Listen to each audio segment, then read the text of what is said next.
Hey everybody, welcome. So glad each and every one of you guys are here. We are here about to play Elden Ring, which is one of my all-time favorite games. It is super duper fun, but even more fun than that. Well, equally fun, almost as fun as Elden Ring. Let me just introduce you, Reverend Chris Wax, an old friend of mine here. Hey Chris, welcome, man. Thank you. I will take equally or just less than fun than Elden Ring. Yeah, That's high praise. in the area of fun of Elden Ring is high praise, man.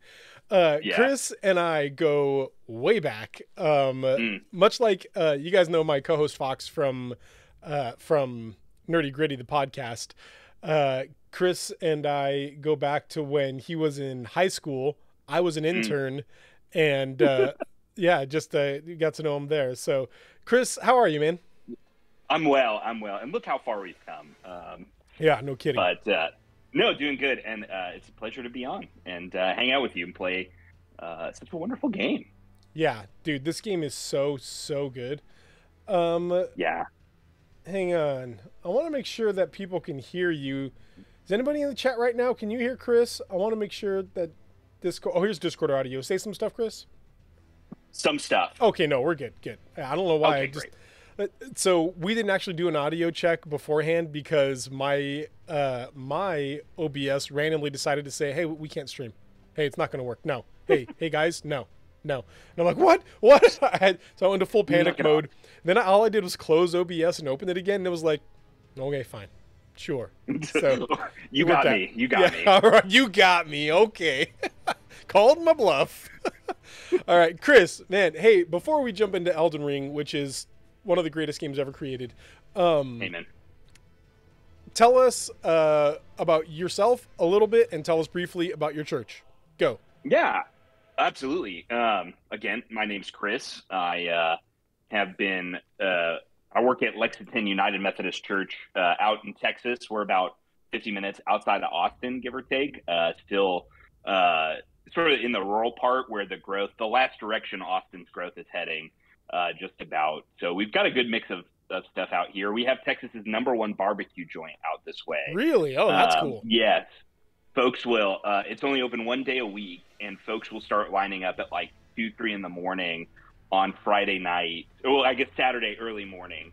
Hey, nobody cares because wait in just line. over your shoulder, your dog was there now, and that's all. Oh, yeah. Yeah, your dog just came in. So, puppers, there's a puppers there, and that's Yeah, it. Hey, that's Raintree, our- man, welcome. Good to see you, Raintree. Yeah, But yeah, barbecue place. Sorry, man.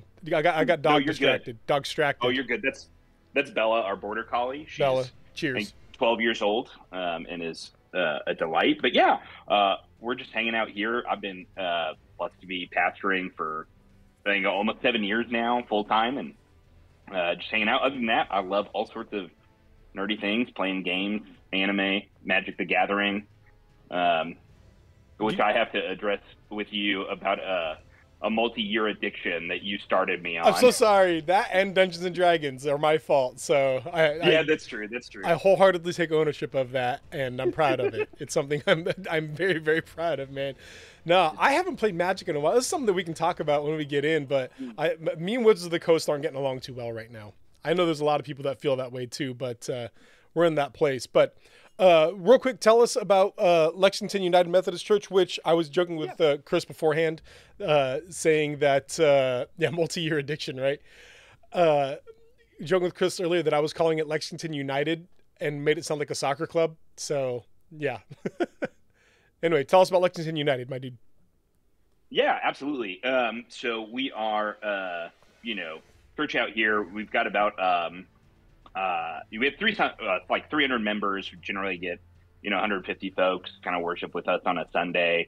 So it's absolutely, a good, real family style church. We got a lot of age ranges, really multi-generational, everything from, babies to like, 80s kind of thing. And so it's a lot of fun.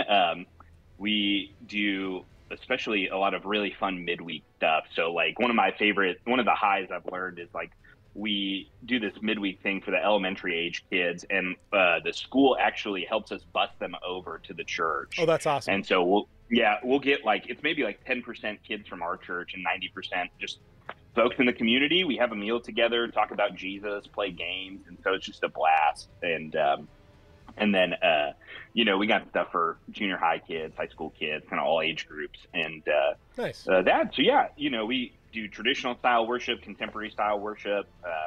That's service, awesome. A lot of service stuff in the community too. So a little bit of everything to sort of plug in and help folks learn more about their faith, grow in their faith, ask questions about their faith, kind of wherever you are in that faith journey. The best part, love to plug in with folks. The best part of all of this is that you've been telling us all about this with like the really bombastic and epic Elden Ring intro screen music in the background. And like, I'm listening to it. Well, you're like, yeah. And so we have like children's, which is like, blah, blah, blah.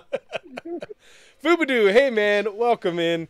Fubadoo, Chris, you would know as Dan Locke. Yeah, it's Dan. Yeah. It's Dan. So he's in here with us. Hey, speaking of being in here with us, should we play Elden Ring?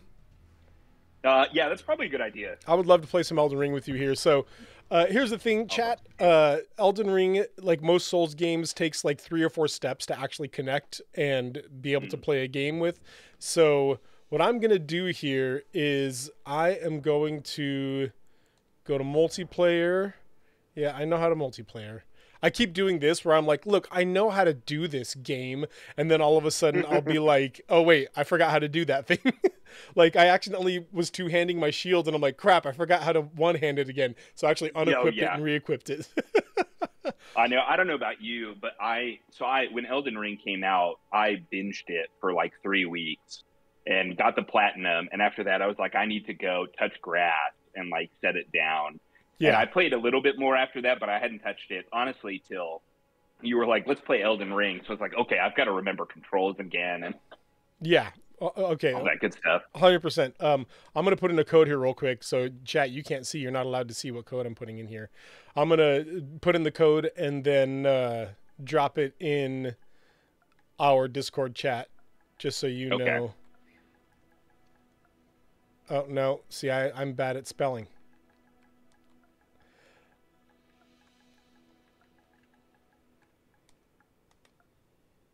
Oh, no.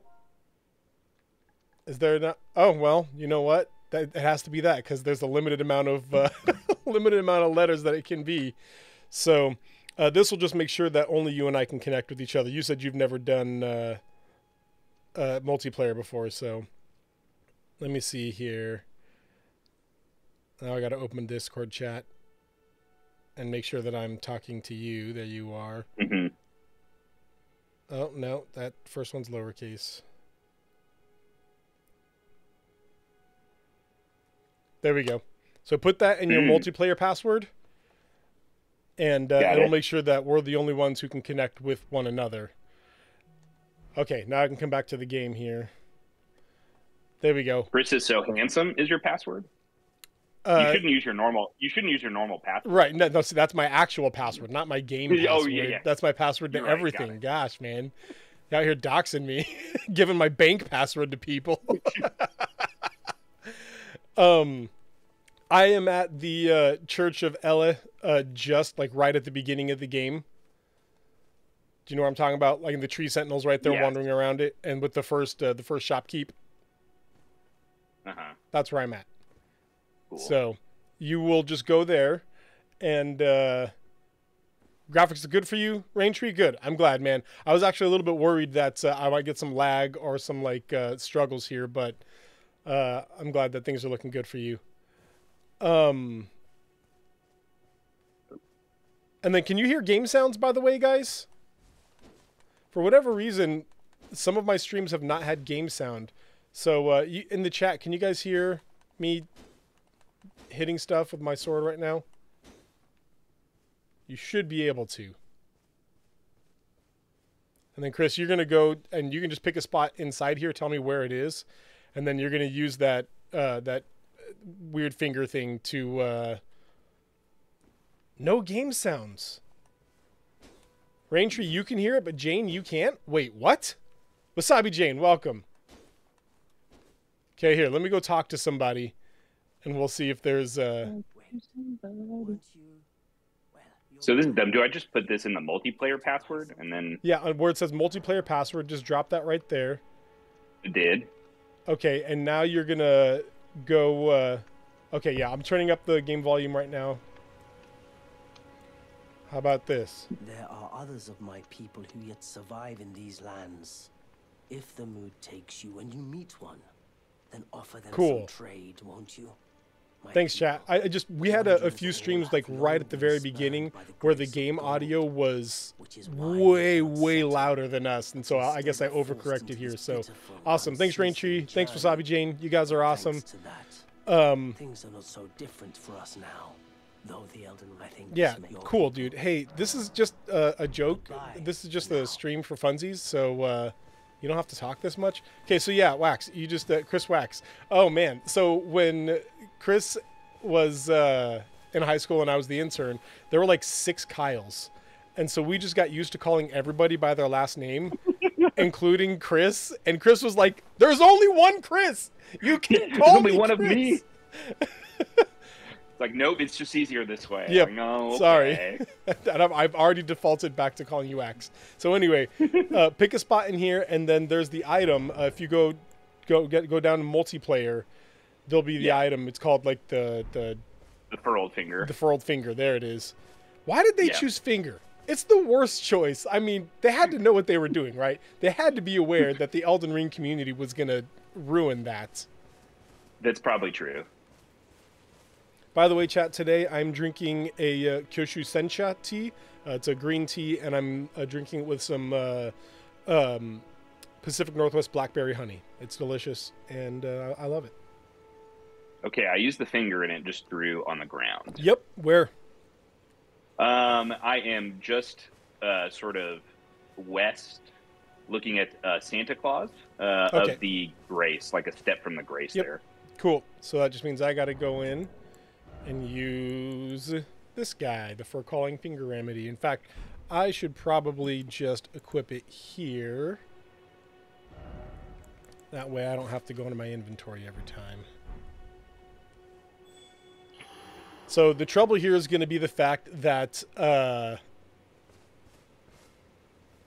you are. Oh, I see your samurai face. You're beautiful. We restarted the game, by the way. So how do you say... To go to, or just a totu? Notu? I think I did a random name, so however you want to say it, we'll roll with. All right, Goku. That's how I'm going to say it. Goku. And I am an Inquisitor, and so I named myself Jeanne d'Arc. So I'm Joan of Arc. Yeah. Nice.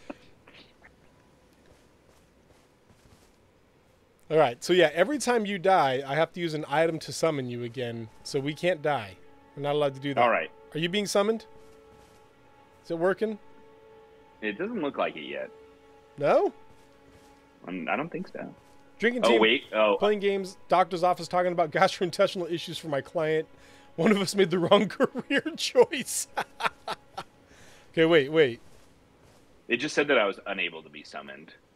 Are you connected to the internet? I am. Because right now I'm not allowed to touch your golden summon sign. Like I'm hovering right over it, and it says, try writing another one. All right. Good grief. Okay. Chat is unable to summon cooperator. There we go. Hang on. Wait. It just told me unable. Let's see now. There we go. Okay, let's try again. Oh, no. Now it's faded. Did you redraw it? I'm redrawing it right now. Cool. That better not take another item. Game. Raintree, this is why we're here. To help keep you from your boredom, man. We're here to help you have a good time. And have fun. And by that, I mean... Oh, no! Okay, have you put down your sign yet? I did. Okay, same spot? Yeah, more or less. Okay, I think I have to use another one. Dang it. Oh, no. Oh, no, never mind. I don't. Cool. Here it is right here. Touch gold summon sign. Okay, get summoned. Oh, I'm being summoned? Being summoned as a cooperator? Yep. I believe. Oh, I'm transporting. Oh. Loading.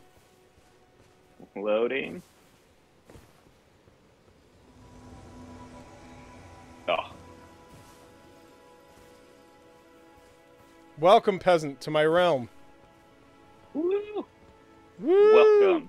We did it. We made it. We're playing Yay. Elden Ring. Okay, so I haven't done anything yet. I say we head south of here to whatever that place is to the south of us is called. We're in Limgrave, the storm place in the south, whatever it is. I say we head there. All right. do it. I can't use torrent while you're here. I forgot about that. So we got to walk like peasants. Oh no.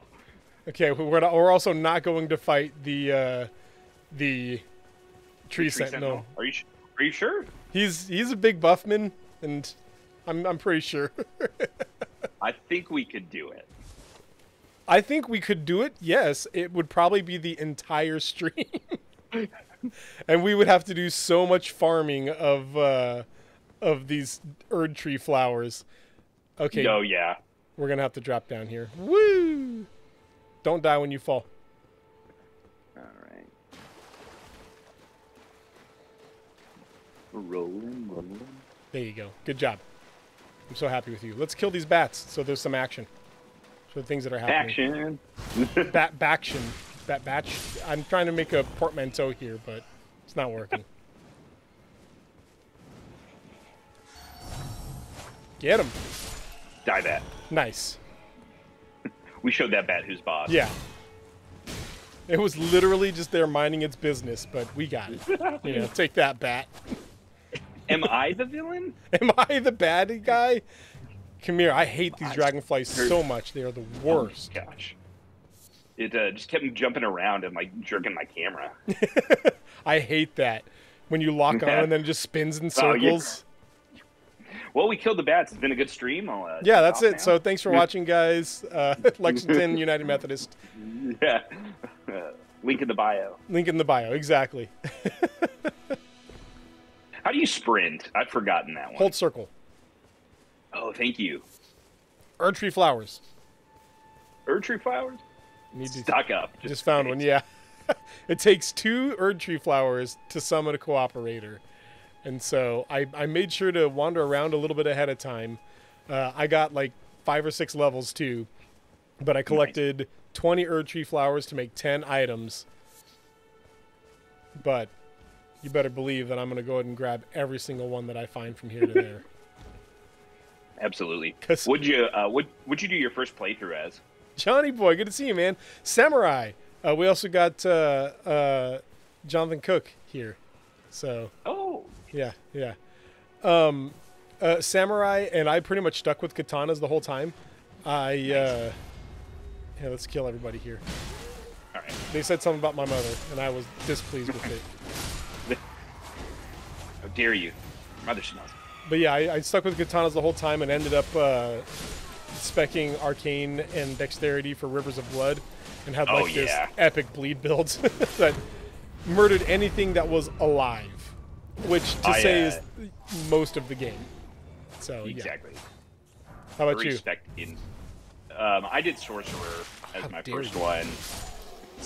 It struck me. How dare you hurt me? Yeah, it laid its hands upon me, the peasant. Yeah, I never had much luck with other Souls games, and so one of my friends, who's a big time veteran of that, was like, try a range build maybe to be a little easier. Right. And it ended up being a lot of fun, so I kind of stuck with it, and yeah. Oh. Ugh. Now we are the peasants having to walk everywhere. My horse could jump that. I know, right? You're like, I wish I could get a double jump in here.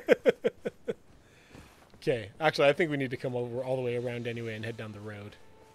Yeah, it's probably true. There's also some really terrible decisions we could make. Like there's a guy over here that if you hit him, he turns into one of those giant bears. And then, but if you kill him, you get a larval tear out of it. Ooh. I played like 180 hours of I don't want to sit at it because sitting at it would make you go away. I just want to touch it. Oh, okay. For sure. But I played like 180 hours of Elden Ring, y'all. And I got, I beat it twice. I beat it in this and in New Game Plus. And until I don't die and you're playing this guy. I know, right? But no, I think, look, I don't want to quote, don't quote me on this, but I think I'm kind of good at Elden Ring. So, Siron Ranchi, hope your client's all right, my brother. Yeah, hope you can be back. But I think I might be good at Elden Ring. Like, I'm pretty good. I'm not great because there are people out there who, you know, do no-hit runs of Souls games on a DDR pad. You know, like that is not what I do by any means. But like the level of talent difference. Right. There's a difference there. But I'm like pretty good at all right, he's got the hammers. Hammers hurt real bad. Hammer time. At Bloodborne as well. Here, I got him distracted. Can stab him in the back. Speaking of watching backs.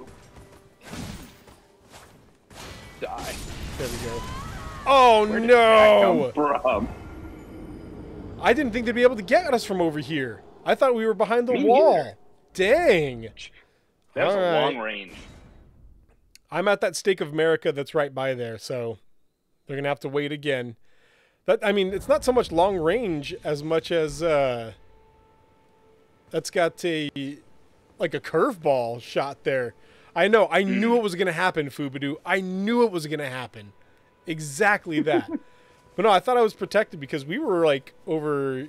I keep hitting L3 because that's how you sprint in Hogwarts Legacy. Yep. We were over here, and I thought we were just out of the way of the ballista, but I guess it could just barely see us. So, anyway, I'm at that Stake of America right in front of the bridge. Do you know what I'm send me talking back about? to the...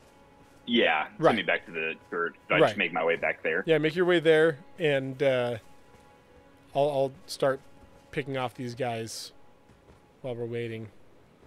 All right. Let's see if I remember. Come here.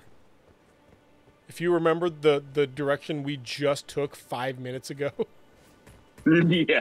See, I was faithful. I was just like, hey, pull it up on your map real quick. We just see where you are. Yep.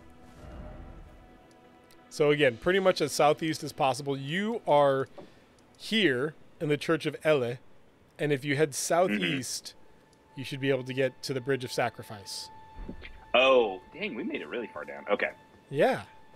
And then there's a... Ow! Hey, that ballista has a longer range than I thought. I taught the kids yesterday about trust and how we got to trust in people. And I was just trusting in you. That ballista's got range, yo. I had no idea. All right. It really does. Can't reach me up here, jerks. Ooh, that's a big drop. Oh, okay. Yeah, there should be... Really if you went the direct route, you should be able to do these, if you look at the stream, these, like, gravestones that are sticking out of the wall. Mm-hmm. Or you can use Torrent to jump on the airstream right there. Yeah.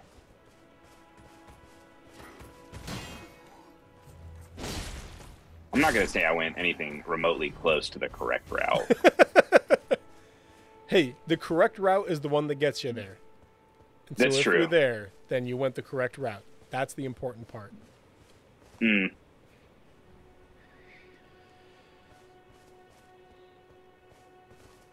I'm so scared of that ballista now. It's ridiculous.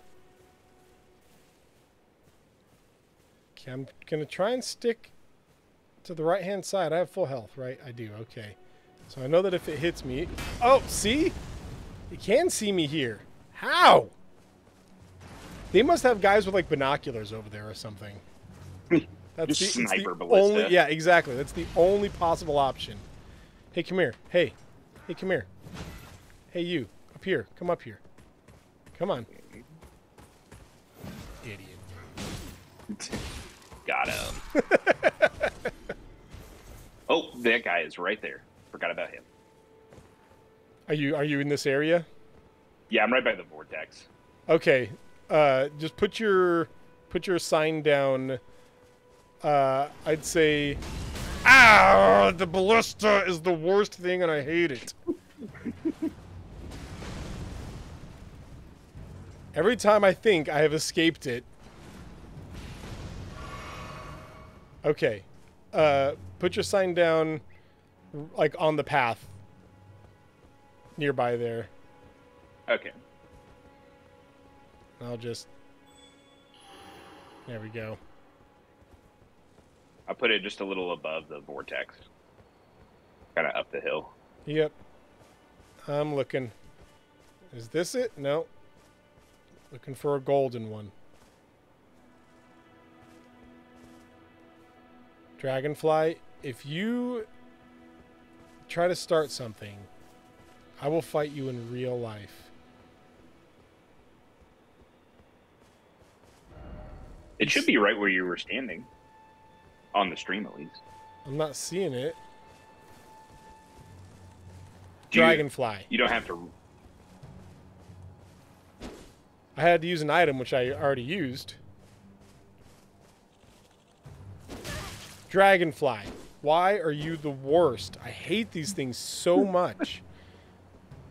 It's the big reason I used... I think I see it. I just want to kill this dragonfly first. There we go. No, I picked the samurai. Yeah, here it is. Is that samurais start with a bow and arrow? And yeah, makes life a lot easier. Mm-hmm.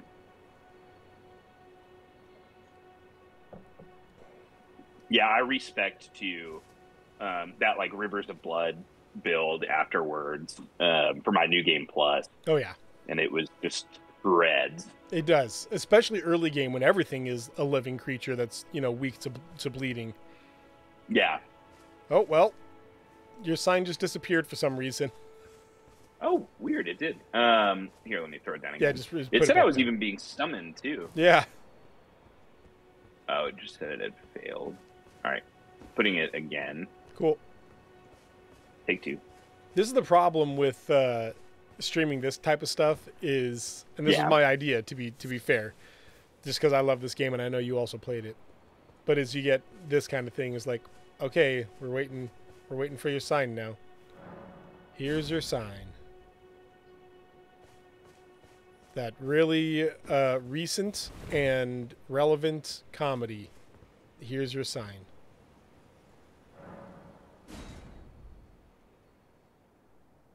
Being summoned. All right. I believe in us. We can do this.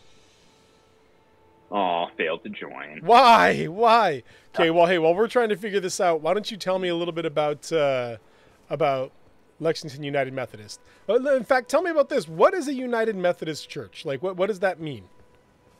Yes. So it's in terms of the denomination, it is the Methodist Church. Dates back to John Wesley, who, long story short, wanted to basically started a revival movement in terms of reforming the Anglican Church.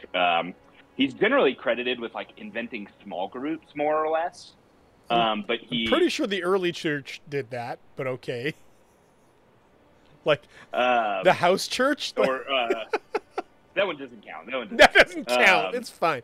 Jesus' 12 men that he hung out with, not that one though. Not that one. that was a large group. Okay, that was a full church. So he had basically just a focus on like holiness was a big focus for John Wesley in his writing, like both personal holiness, things that increase personal piety, but also like social holiness and sort of being acting like a Christian in positive ways in the world. And so he anyway sought out to reform and sort of started this revival. It sort of coincides with some of the great awakenings that took place in America, but it really boomed. But so in short, it's like it comes from John Wesley. It kind of land on the free will side of the sort of Wesleyan Arminian debate, right. or that sort of thing. But the big kind of focus for Methodists in a couple of ways is they're a fairly broad denomination.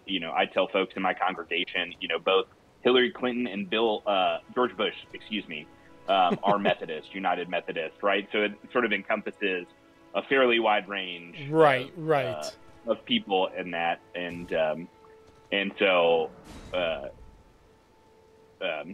I'm being summoned. Hold on. Yay! Finally.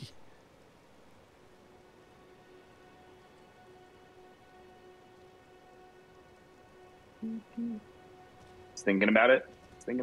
Your sign just disappeared. I hope that's a good thing. I hope so too. It did disappear, but I'm not going anywhere. What is happening to the Elden Ring servers? This game is still wildly popular. I know. I said it would vanish, but I don't know. Try putting it down again. Oh, it just said unable to join. Dag nabbit. Did you put it down again? Let me cancel this one. Yeah, good call. All the more reason to not die. Put it in the vortex. That's the reason, is we haven't put it in the vortex. Oh, okay. That's a vortex of summoning, is what we didn't realize before. So. Oh, man, I knew it. Right.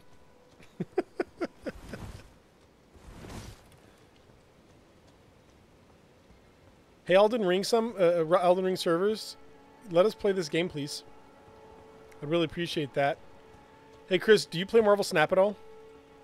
No. No? Okay. Sorry. No, it's fine. When games haven't worked, Marvel Snap has been our fallback like 3 times now. Oh, really? Yeah. Let's see. I've got Spiritfarer. Is that 2 players?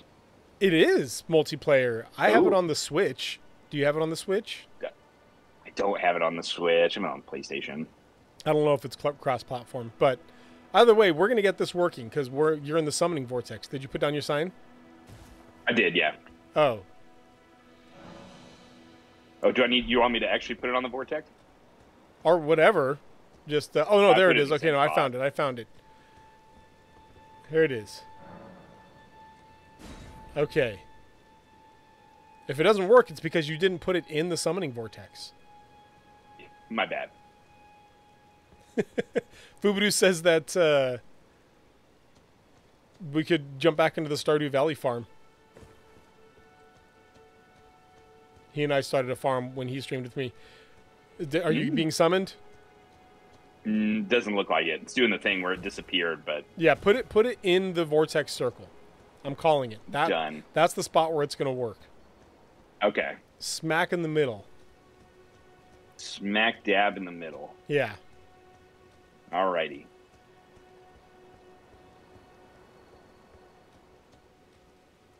So what separates Wesleyan Arminianism from traditional Arminianism?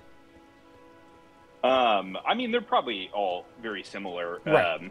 I mean, they generally get branched together. Right. Off the top of my head, I can't think of any, strong differences between the two. Both generally free will based. This is, we have our, we sort of make that decision. God reaches out, extends his grace to all of us, and we respond one way or the other, kind of thing. Come on, summoning circle. It said that it was summoning you. Are you being summoned? Doesn't look like it. No. It disappeared. It's doing that. I'm thinking about it. Okay, I'm going to try to get to the other side of the bridge. And let's see if it works on the other side of the bridge. Worst case scenario, we may have to find another option, which would break my heart because I was really excited to jump into this game again.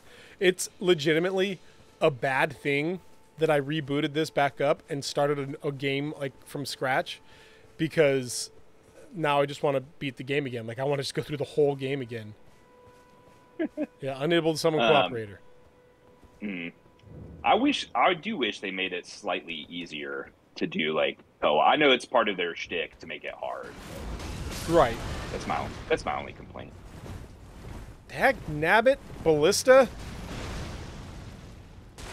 Oh boy. Oh, this is bad. I'm stuck. There we go. Woo! That was close. That was real close, chat. Okay, I'm gonna have to do a Leroy Jenkins here. Leroy Jenkins. Oh, it got me head on. Yep, dang it. Nope. Wasn't able to make it. I tried. Man. Oh, it got me too. They skewered me. How did I do this before? I think maybe I like went to the left of the Leroy. Now that's a name I haven't heard in a long time. When they were trying to figure out who the next Speaker of the House was going to be, you know, there was the vote happened like 837 times or whatever, and at one point, somebody voted somebody in, like somebody cast their vote, but they did it in the style of Leroy Jenkins. They were like, you know, whatever name, but said like they drawing it out real loud like that. Yeah. And it's the other side. Going straight across. Yeah. Did you say you made it? Yeah. Nice work. How'd you do it? Through the power of prayer. And running really fast. Running so fast. Of course I know him. He's me. Oh, that's right. I have a horse now. Yeah, use your horse. I forgot to use my horse before. The horse makes it so much easier. Oh my gosh. Yeah. It's nothing when you use your horse. Oh, I felt really impressed by my...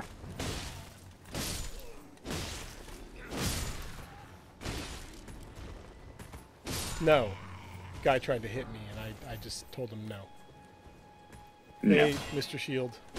No to you as well. Why'd you One shoot that thing arrow there? About Souls games that makes me real sad is that you can't use the like weapons, the big giant weapons, to the same effectiveness as the NPCs can. Oh, so, right. Like, in Bloodborne, there's a cannon, and forgets about horse. Look, I was just preparing to not use torrent because of the co-op. That's all. We're doing a no torrent run. Yeah, exactly. It's very much like a no hit run. And it really ends up being a no torrent walk because everything's so slow. Okay, I'm at the other side now. There should be a side of grace on the right-hand side, so to the west of where you are. Yep. Put your sign down there. I guess somewhere in that area. Oh no! Oh, I almost just ran off the bridge. Okay. Yeah, don't do that. Don't run off the bridge. That's a little secret that they don't tell you. You know. Don't run off the bridge. It's a tip from a guy who's platinumed this. I guess you have too. I was playing Hogwarts Legacy earlier today, and I just was jumping onto something, and I just somehow missed the jump and fell in between this like platform into some like abyss, and it killed my character. And it was one of those like, man, really? Like I suck this badly at this, you know, sort of moments. Okay, Johnny, Quantum Mania, lucky dude. I really want to see it.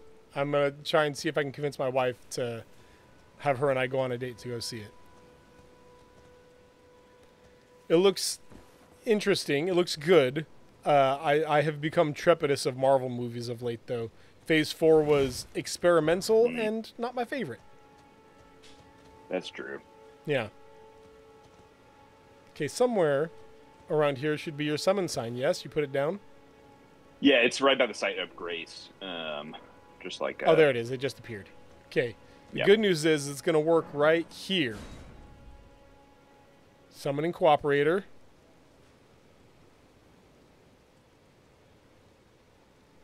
Are you being summoned? It's thinking about it. Keep thinking about it, game, and then decide yes.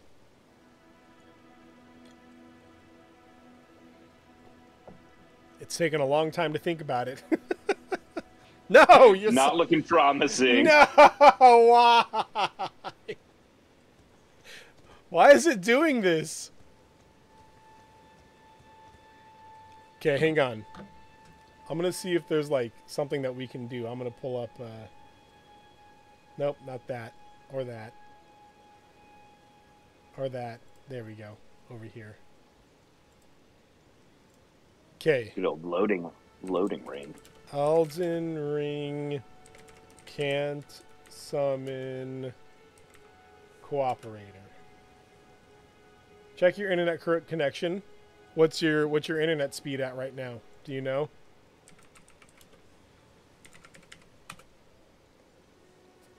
Let's see.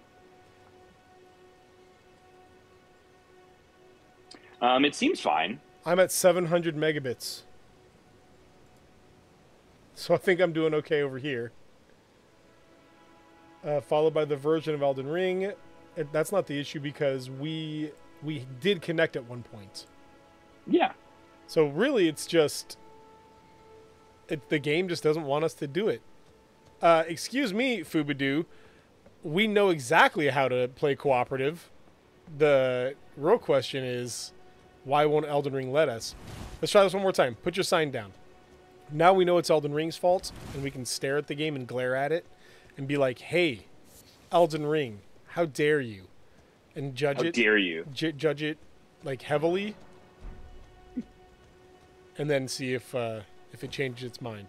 You get a Game of the Year award, and all of a sudden you think you're too good to let us play cooperative. Man, they just really give Game of the Year to anybody now. I know. Well, at least one person a year. Yeah. There it is. Okay. See the sign. Summoning Cooperator. Come on, come on, come on.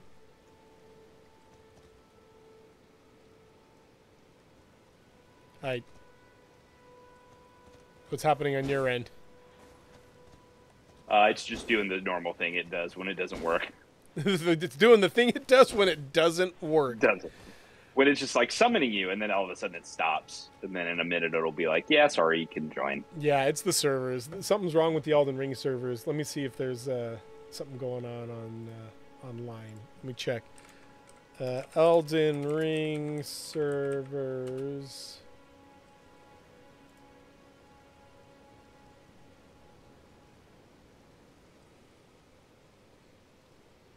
Oh. Servers are currently down. Oh. Yep. How about that? That sucks. It's just the... Let's see. There's a tweet about it.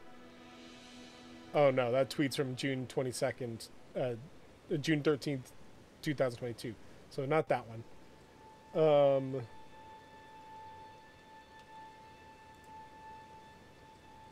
I mean, I want to make sure, because this looks like an article. Oh, no. Yeah, this is old. There's nowhere online that I can actually check the active how their servers status? Yeah. How to check server status. That's it. It's just saying check their Twitter. Well, okay. So it's time to... Here's what we're going to do. We're going to come back to just you and I, like this. We're going to watch baseball? We're going to... I wish, if there was baseball to watch. That's fair. I'm going to go ahead and duck out of Elden Ring here. And we're going to figure out something else to play. Because that's the beauty of video games, is we can do that. Let's see. So not Marvel Snap, even though that's been my go-to. Let's see. Other options. I mean, I could go download it or something. Nah, because it's got like a tutorial and everything, so it takes a minute for that to actually work. What do you have on PS5? I mean, I have a lot of things, but what's on right now? Let's see. Elden Ring, Harry Potter, Batman, Madden 23, baby. That's co-op. Oh, you're right. Let's see.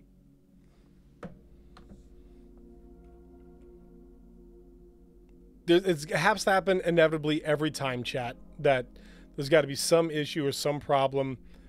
Having a stream in which everything goes smoothly is like this diamond in the rough. I think we've done it twice in our like 15 streams or whatever. Yeah. Other than that, there's always something that's going wonky or weird or whatever. I'm opening Steam to see what I have.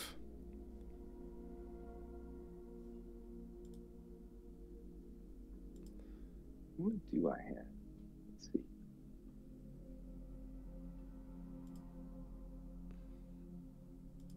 By opening Steam, I mean Steam's not opening for me, and I don't know why. Steam, what's your problem? It's also down. It took Steam's its lead down. from Elden Ring. I'm so sorry, Elisa. I'm so sorry. Yeah, exclusively here to watch Elden Ring. Hey, tell Elden Ring servers to stop being the worst, and we'll take care of that. You know? Let's see, I have on PS5, I have It Takes Two, Minecraft Dungeons, Portal Knights, what's this game called again? Sackboy Big Adventure. Have you tried turning it off and turning it back on again? Turning off Elden Ring and turning it back on again. You just go into the servers and just shutting them down entirely and rebooting them. Hey, FromSoft, can you do us a favor real quick here? Can you...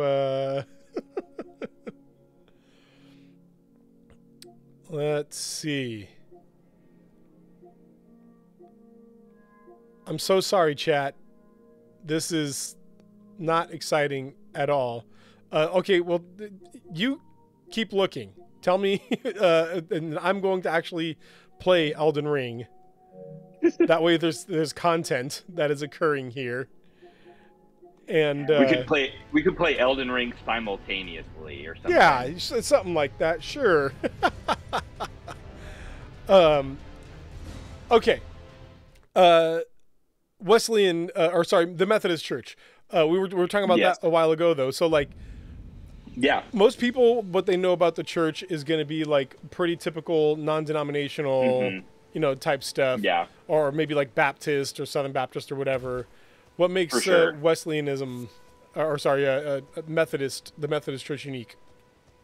I mean, like a lot of, denominational differences.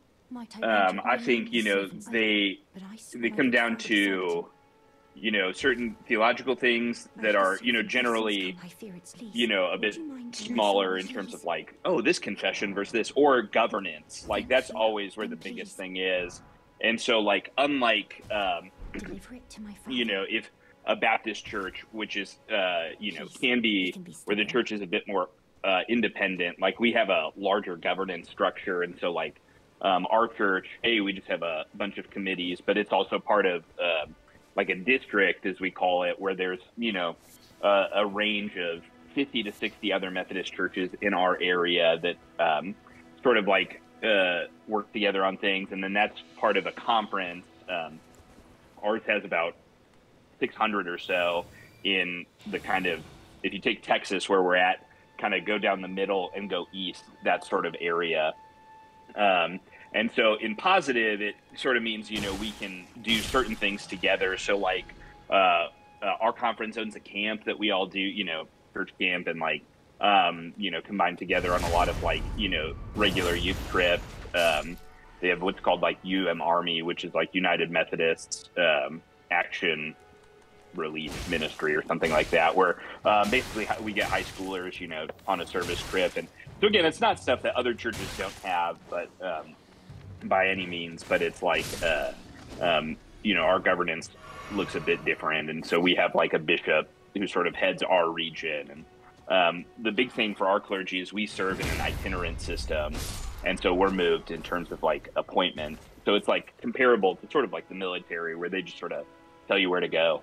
And that's pretty cool. You sort of move at will. So it's definitely different, but I personally kind of like the newness of it. You had just done that, right? Like you had just been sent, because you and I were talking about having you as a guest before, and then literally as we were talking, you're like, hang on, I have a phone call or whatever. Like it was like right then you're like, well, never mind, I'm going to be going to a different church now. So yeah, it's like exactly. So I started January 1 here.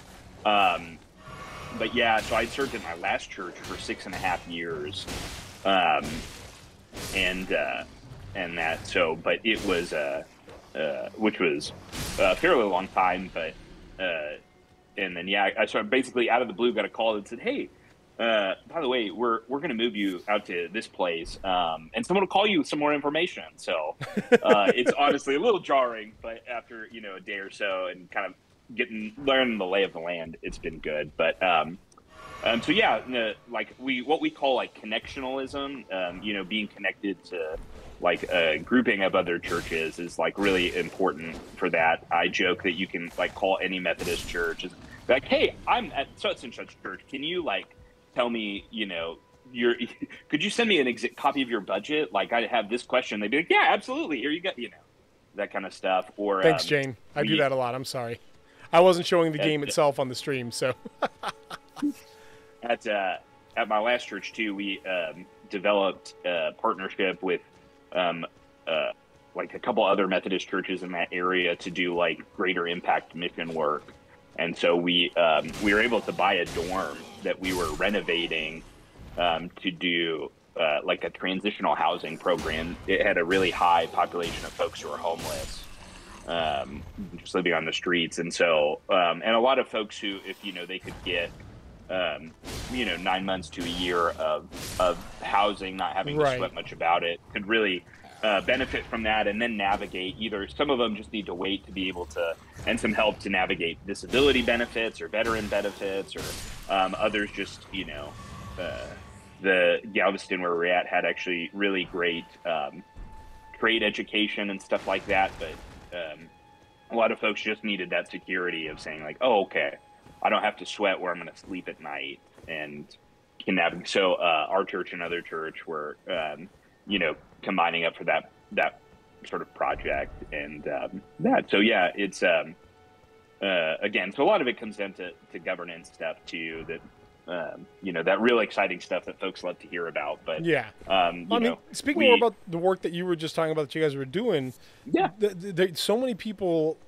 You might hear the phrase like, you should just get a job, just go get hired or whatever else. And people don't realize, obviously, there's no context to know what it's like without a home, without a shelter, without actually experiencing it yourself. And it's just not that you can't just get a job. That's not a thing when you don't have a home to return to.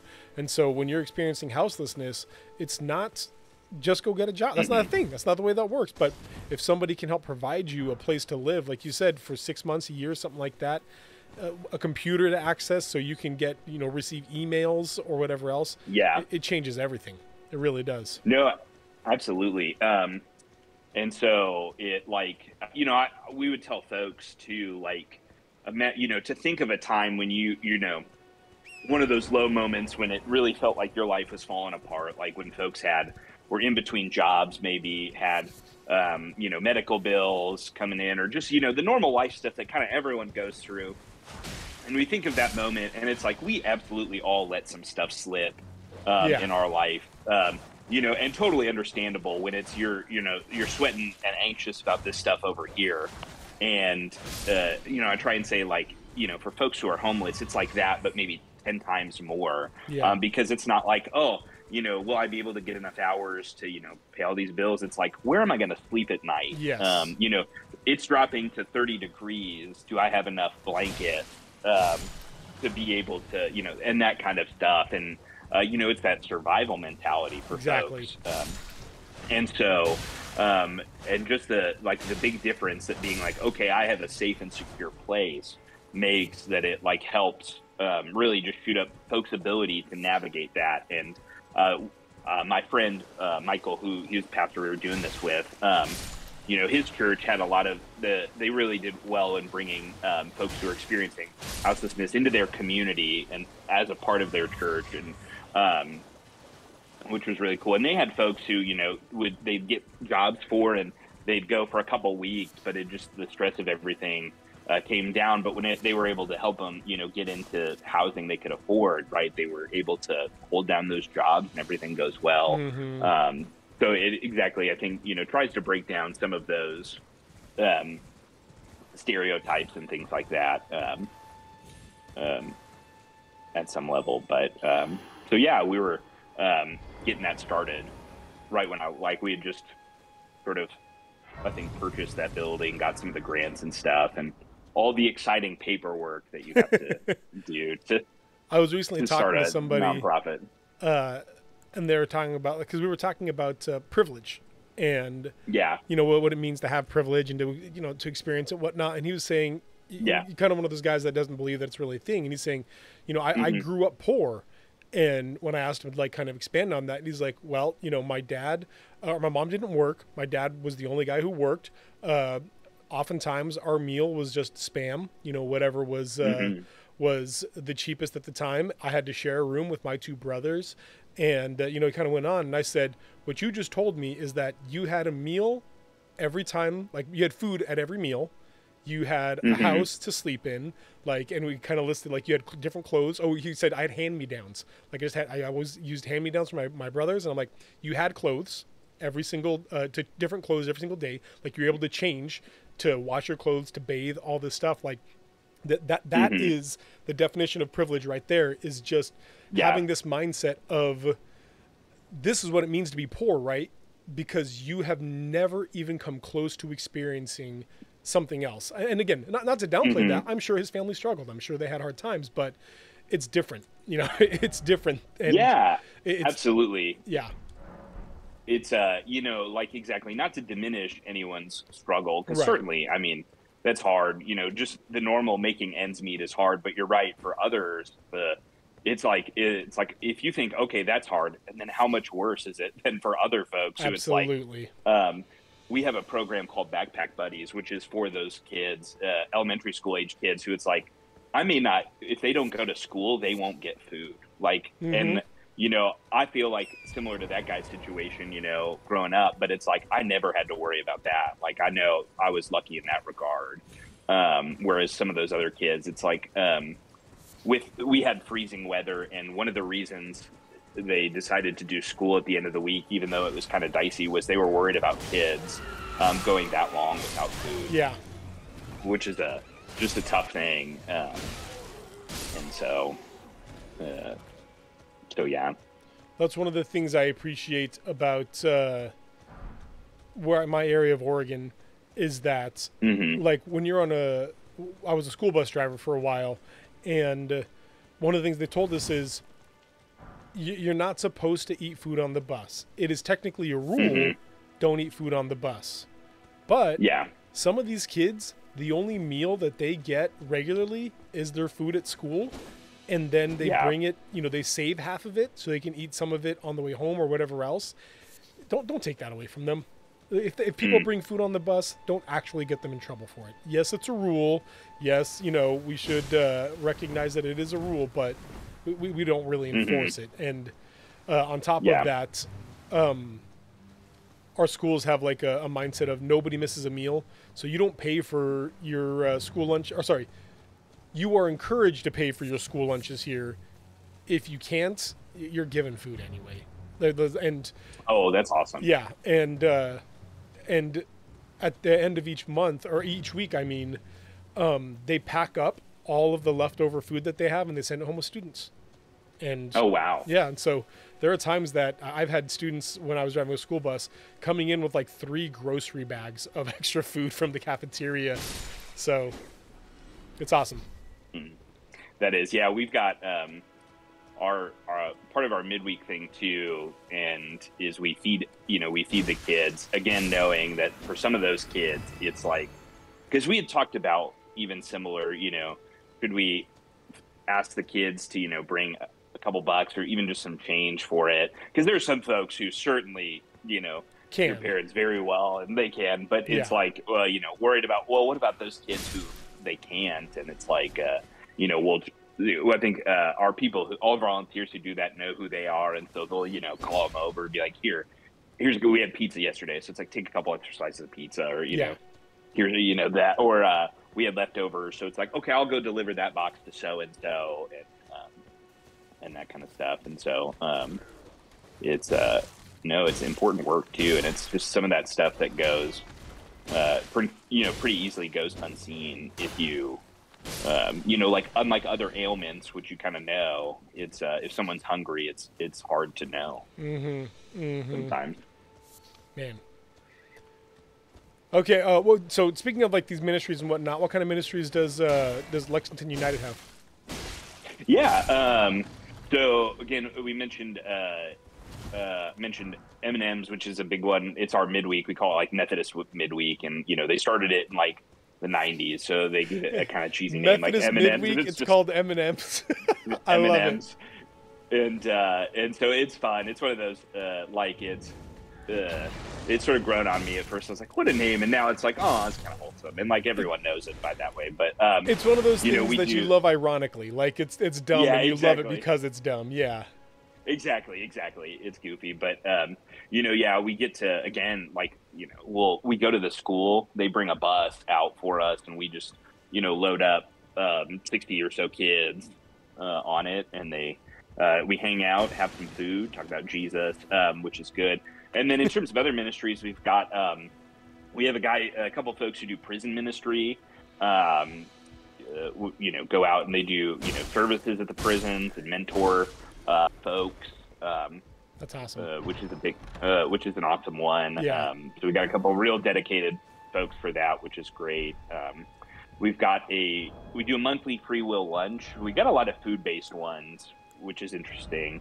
But we have a free will lunch, so we get about 70 to 80 folks who come by for a meal, and it's basically whatever you want to give, you can. And so and a lot of those folks are folks, who, especially older adults, who, need some kind of assistance there. We'll do that.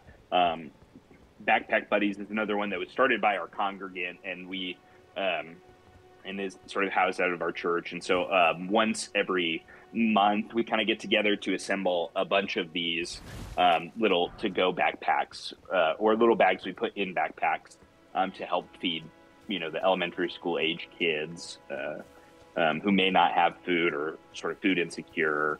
Right. Is that. And then, beyond that, we do, again, like Bible studies and small groups and stuff like that. Throughout the year. I'm looking to start a Bible study for the Lenten season, the sort of 40 days leading up to Easter. Do Methodists celebrate Lent? Yeah, we do. So we're pretty, like, a bit more traditional in that regard. So we, maybe compared to your more non-denom church, but we haven't, a week from yesterday, on the 22nd, 6 days from now, we'll do Ash Wednesday, that sort of service in the evening where, real traditional, put the ashes on forehead. Yeah. And just that sort of traditional way of thinking about our, sort of places in our life where we need to repent and where we've been sort of fallen short and, all that stuff as we kind of prepare ourselves as Christians to celebrate the resurrection. Kind of going through that season of preparation to really embrace all of it, what it means. And, for folks who don't know, in Lent, you traditionally, you give up something and then maybe take up something, kind of do those in tandem. Like, I know a lot of folks will give up sugar or things like that, or social media is another, I think, really beneficial one. Yeah. Or giving up, your cell phone for anything other than calling or whatever. Yeah. Yeah, exactly. That, or I gave up Facebook, which that got me on Reddit. So I don't know if that was more of an exchange, Yeah, I probably ended that one worse than I started off. But that was back in seminary. I remember I was like, I can't go on Facebook. What's this Reddit? What is this Reddit thing that people are talking about? But that, or taking up something to on the other end. I like framing it that way. I encourage people to kind of look at both, but especially, we're kind of prone to give up, but sometimes it's good to take up something too. Right. Anything from praying more, reading your Bible, study, any of those classic things, to even like, I want to kind of looking at a good Christian virtue and sort of thinking, okay, like how do I get more thankfulness or gratitude in my life? And finding practices that you can do every day to help reinforce that. So it's another, exciting thing we try and observe. Not as many as like if you were at a Episcopal church or Catholic church, they have, the one that I know. They have, special sort of holy days all the time, feast days and that. But I think we hit a lot of the, major ones or a lot of the bigger ones too. Which is fun. I kind of like that rhythm, for church life. I think it helps, sort of guide the rhythms of faith in good ways. Absolutely. I mean, because again, if you don't know, it's meant to reflect the 40 days that Jesus spent in the wilderness, being tempted before his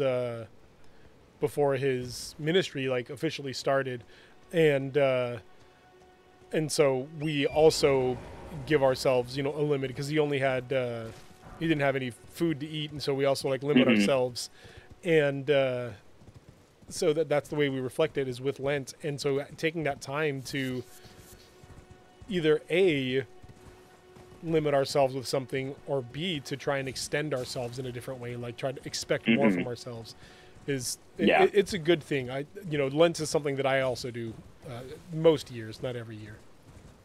Yeah, I definitely have, I've had stronger years than others, in all honesty, even, that, but, I was telling the kids last night, at our like youth, junior high school age kids, we were just talking about Lent and what it is and that, but, to really just take the time to just reflect, what, and be honest with ourselves, I think, and just what do we want to look different in our life, and what's going to help us, draw us closer to God, and, help strengthen our faith, I think. We think a lot about that in other ways, especially we had a lot of sport, the high school age kids, a lot of them do sports, and, they're very disciplined in a lot of sports regards. And it's like, how do you apply that now to your faith too, is one of the questions, or, and strengthen that. So that's something I've been talking about, to shift subjects a little bit here, as far as like sports go, and then applying that to other areas of your life. Something that I have been talking about a lot recently is this mindset that sports are good, but nerdy stuff like video games are bad. And when you stop and like take a look at it, they're both kind of arbitrary things. And when you take some of the mindset of sports, when you take this mindset of like community and like bodily benefits, like hand-eye coordination or dexterity, all these different things, you find that video gaming is also exactly as valid as sports is. And it's always funny to me how parents will get into sports. They will be way into it, but then if their kid wants to play Fortnite, they're like, I don't know about that. Yeah, I get it. I think for some reason that I don't think is totally valid, video games seem to be associated in a lot of ways with excess, right? That it's like, constant, and like anything not in moderation is bad. You can make, there are plenty of sports families I know who it's like, you see them at church, like, once every 3 months, because it's like every week they're at a tournament, and you might think like, this may be a level which you want to reconsider a little bit. Right. Like, again, I get the importance of it, but it's like, if it's dominating every other aspect of their life, it can be it might move from that thing that's being beneficial to being similarly excess. But I think you're right. The way it can bring people together in community, especially with more and more online gaming, and just even the sort of like strategic thinking, problem solving stuff that comes with it, the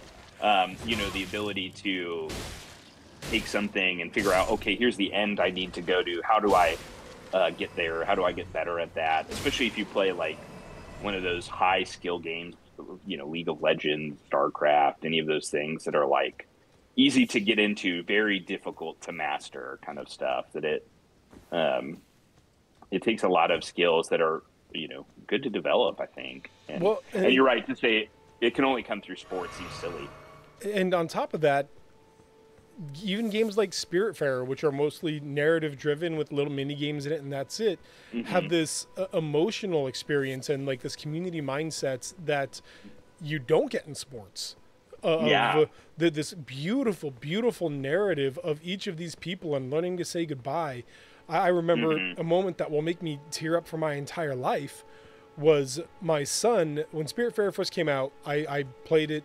I squeezed every drop out of that game because it's so good. And so my kids, of course, started playing it. And when the very first spirit leaves, your friend Oh, the deer. What's her name? Oh yeah. Oh, I'm gonna forget too. I know exactly. Oh my gosh. Oh. I want to say it starts with a G, but I don't think that's right. Gwen. Oh yes, it is Gwen. Yeah, Good job. Gwen. Thank you. When Gwen leaves, I was tucking in my son that night, and he was like a little bit sad and like somber, and with like kind of like a little bit of like trepidation. He says, "Daddy, I didn't want Gwen to leave." And I'm like, "Oh, mijo, I know." And like he and I talked about loss and about, you know, people you love going away and not coming back, but we'll always have our memories of them.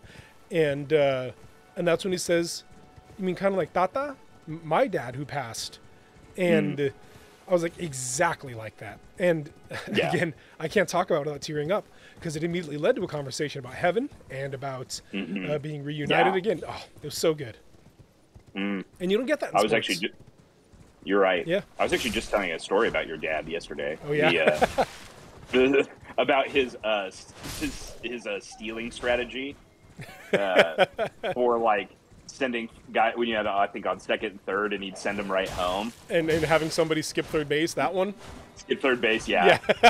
And I was just like, I was like, so this, you know, this guy Steve, who I know, his dad was legendary in like that, and everyone was just like, you know, jaws dropped. I was like, it's such a good one. I love Oh my gosh! So yeah. In my dad's younger days as a coach, he's a baseball coach, and when I say younger, I mean probably into his 40s. He was, I mean, we're talking, you know, district championship, state championship, regional championship type coach. When he finally stopped doing Little League and started doing Babe Ruth, national champion 3 times. But all this to say that back when he cared a little bit more about winning than about teaching, he had a strategy. Whenever there was a game with only one umpire and he had a runner on second and third base, he had a strategy where he would have the guy on third steal home. Now, it is not uncommon. I'd say in Little League, 80% of the time you're going to succeed in that stolen base. You're going to get that because the catcher is not going to be that on top of it. Because again, these kids are 12 years old or whatever. The catcher's not going to be that on top of it, or the pitcher isn't throwing that fast anyway. It's only 60 feet away. The only thing the runner has to do is run as fast as they can. Everybody else has to kind of think through where to put the tag to catch the ball, etc. Anyway, all this to say that most of the time the guy on third would score. Well, the guy on second would run toward third, then immediately hook left and pretty much cut in between the pitcher's mound and third base, and then go. And while everybody was paying attention to, oh, did he score? Oh, did the guy make it? The guy from second would then suddenly just appear and touch home plate and also score. Now, let me be clear. Everybody saw him skip third base. Everybody saw him totally, run right past it, except for the umpire, who was absolutely focused on the play at the plate with the stealing of home. And so the umpire would look up, and the 2 runs will have scored, and everybody would say, he skipped third, throw it to third. And they throw it third, and they tag it, and the umpire would be like, I didn't see. I don't know. I got to give him the benefit of the doubt. And so he would end up scoring 2 runs. It was very, very underhanded, which is kind of his brand of baseball at the time. Oh, my dad. Tony Valdez. He'd have been a big fan of the Astros then in 2017. Yeah, exactly. Yeah. The Astros strategy would have been a big benefit to him. But no, he definitely changed in his later years. And when he... at one point, he got honored in the Chandler Sports Hall of Fame, that being whatever, the Hall of Fame for my hometown, our hometown, mine and Chris, and while they were there, while he was getting honored, he was being talked about, and they were saying that he didn't just teach baseball. He taught young boys how to be young men. And it was so crazy to me at that point to realize how much I had ended up like my dad as a youth pastor, teaching, young people to become young adults. And yeah, it was a really cool moment in my life to be like, oh my gosh, like I may not have taken off after my dad as far as like the business aspect goes, but I definitely took after him as far as being a mentor to young people. So umping baseball is the hardest sport to officiate. I hate it. I love baseball, but I refuse to officiate it. I was an umpire for 2 years for a Little League. And yes, I once had to go to a coach and tell the coach, you are going to forfeit this game if that parent does not watch her language. If that parent does not calm down and watch her language and relax, your team is about to forfeit this game. And he had to step out and talk to her, and she basically sat all grumpy and cross-armed the rest of the game, but it worked at least. Parents get wild, man. Again, parents in sports, that's fine. That's acceptable. When your kid plays video games. God forbid. Exactly, man. What other games you play, man? Let's see. So Hogwarts Legacy, playing that right now, everyone else in the world.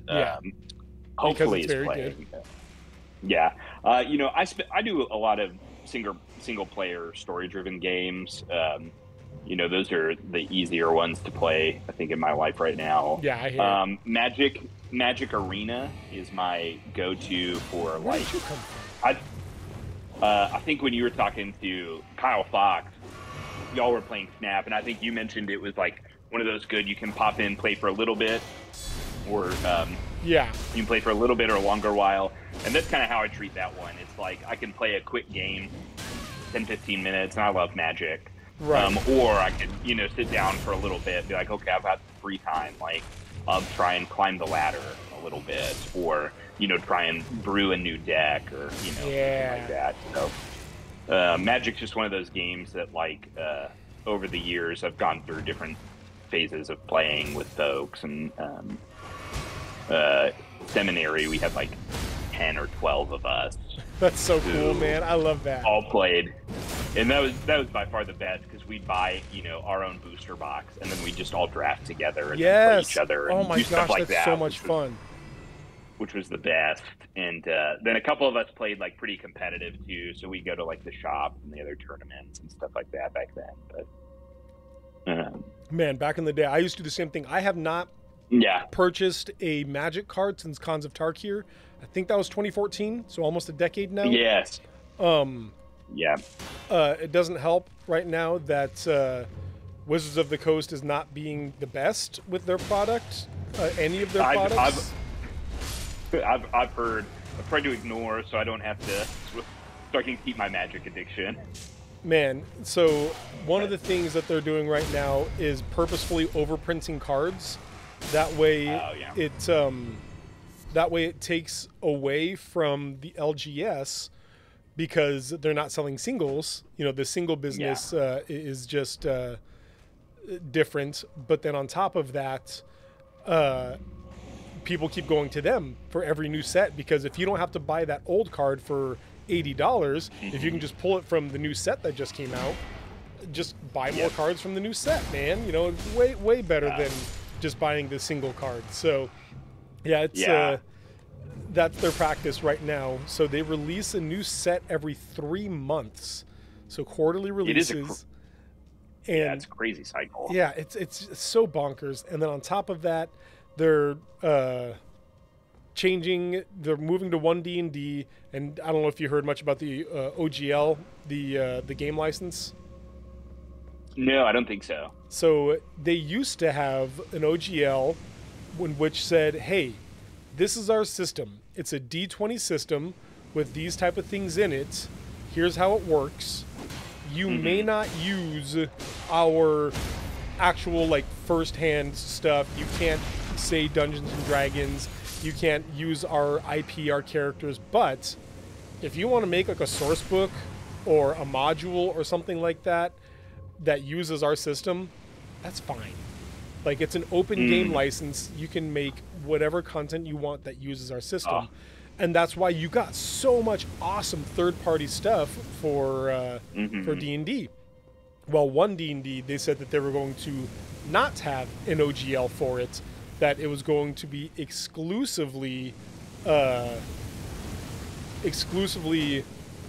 Wizards of the Coast able to make content with their system and whatnot, and nobody else would be able to use it, limiting all third-party stuff, which, again, takes away from the local game store, because one D&D is going to be online, and it just makes everybody focus on them. So all that to say that a lot of people are quite displeased with Wizards of the Coast right now. Oh! You absolute doofus. I crawled instead of ran. I hit L3. Oh, no. And I ducked down and I'm like, sneak, sneak, under the fire. Oh, man. Yeah, I'm with you. I still got those Hogwarts Legacy inputs in my mind. That's what it is, man. Now I got to fight back through all these stupid skeletons. So yeah, I'm trying Pathfinder 2nd edition right now, and it's real good. Okay. It's way fun. I'm really enjoying it. That is to say, I haven't played a single session yet, but the system itself, building a character and seeing what it's like, reminded me a lot of 3.5, which was my preferred system. Yeah. And so I think, that was the one. Yeah, you taught us 3.5. Yeah, I taught you guys with 3.5. Which was, I really liked. And then in seminary, we ran Pathfinder, which I liked a lot too, because it was, I think a version similar where they made a couple quality of life changes. And I think those were ran some good campaigns there. Yeah. Pathfinder was basically 3.75. Exactly, yeah. That's a good way of putting it. Yeah. I haven't had a campaign in a while. I've been trying to get people together, trying to get a good critical mass of folks who want to play. But it's the benefit of having a spouse who also likes it is that it becomes sort of a couple's priority that we are in a game. Yes. Good for you. Yeah. That's my wife's amazing, but and it works sort of well because she, we're real good in we have our interests and we'll kind of she's a big reader, so I'll play video games and she'll sit next to me and read, and we'll just visit while we do that. But yeah, anytime I'm like, oh, you want to I got I've been trying to find co-op games. Want to play this? She's like, nah, I'm good. It's okay. Yeah, video games is where my wife stops also. That's fair, but yeah. But she'll play some board games. We have some big board game friends, so she'll tolerate some intense ones with that. But I think that's her line, which is fair. Dude, have y'all tried the Unlock escape room games? No. So they're basically single use, unfortunately, but it's just a deck of cards and an app. And very cool. And each card has clues or whatever on it, or a puzzle that you got to solve. And if it's a puzzle, you use the app to actually do the puzzle or whatever else. And then once it's done, there's this secondhand market of trading them. I've done this one, you've done that. Let's just swap and let's do them again. So for sure. Yeah, my family has gotten real into those, and it has been nice, very fun. Where I'm personally, have you ever done an actual escape room type thing? Yes. I'm in this cohort group for pastors that are kind of young, my age, and one of our things was we did a escape room, and we crushed it. We had 10 minutes left over. Nice. I have done a dozen of them, and it was fun. I want to do more. Oh, they're so fun. I genuinely love them. I have succeeded in 11 out of 12. And the 12th one, it was actually my 7th one, but the one that I failed, we had an hour to do it, and we were putting in, we had to open a safe, and we got the 4 numbers, it was 19 and 59, and we went in and hit 1959, and it did not open, and then our time ran out. And then we hit 5919 and opened it. Oh. It was this, we were so close. No. Yeah. So that was the only one that I've ever failed. And so close to. Would you rather fail it that close or just be absolutely stumped? Fail it be close. Like that one. Crap. Okay. Oh, I'm alive still. Ooh, get over here. No. Drink. Oh god. Drink. Don't die from the skeleton here. Me and some friends of mine set a record on a room once, which was nice. We beat it in like 24 minutes for an hour-long room. We felt pretty good about that. No, that's great. Yeah. Okay, I can do this. I believe in myself. Going back to board games, have you played Return to Dark Tower? No, haven't even heard of that. And I work at a game store. So I'm 80% sure that's what it's called. So a buddy of mine, so I have two friends who are pastor friends who are like 300, 400 board game kind of people, like huge collections. I just want to be clear here, but before you continue that, this is legitimately what Save Point is about, is so many people, like, they don't realize, you're saying, like, me and my seminary buddies played Pathfinder, and I've got this group of pastor friends that, you know, I play board games with or whatever. Like, people think that nerddom is this thing that churches don't welcome, and I love hearing this type of stuff. Anyway, board game. Oh, yeah.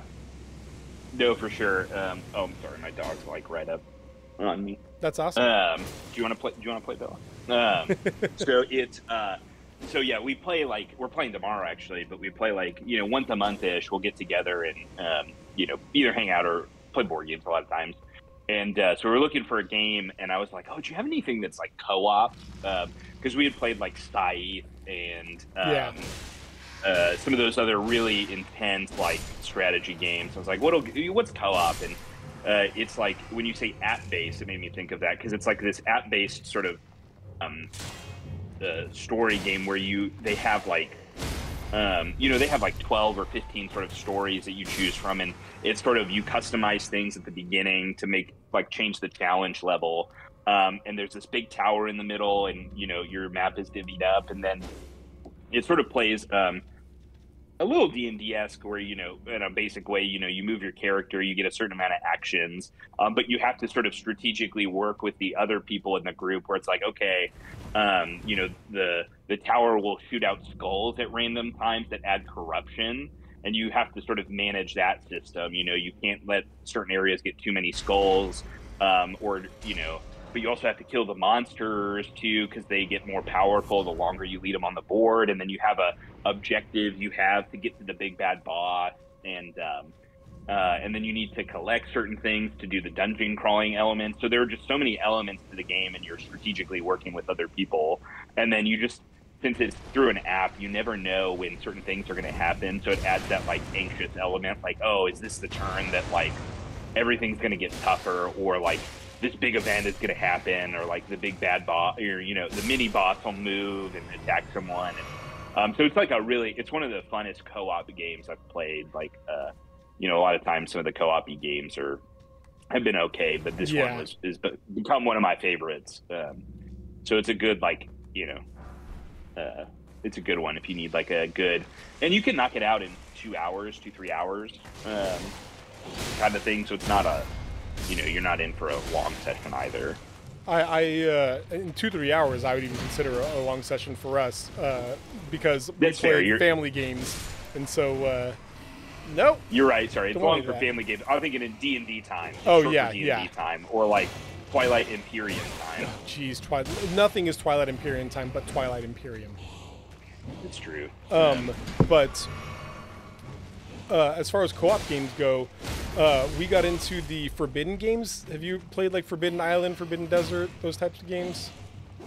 Oh, I think we played one of them. Which one was it? Dang it. Might have been Forbidden Island. So many it's been a while.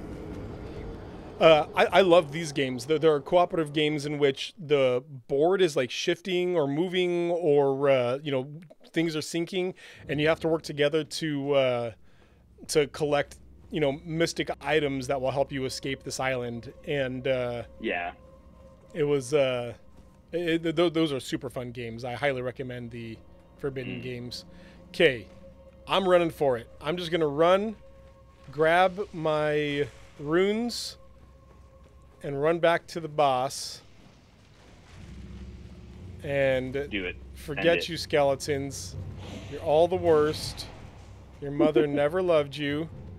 I should, yeah, okay, this is down, good. Which means that I can now do this, this, and then I can just come around this way. All right. All right. Nice, nice, nice. So how often do you play board games then? You said you got like a group? Yeah, we try and get together once a month, more or less. So we're gonna play tomorrow. I think we're playing. I think it's called Ankh. It's like this Egyptian. I don't know much about it. It's like some Egyptian god game where you like try and create your own Egyptian religion or cult or something like that. Oh, interesting. My friend Justin sent the rules, and I haven't read through them yet. But he sent like 8 games because we were like, let's play a complicated one, and so he sent a list of various complexities.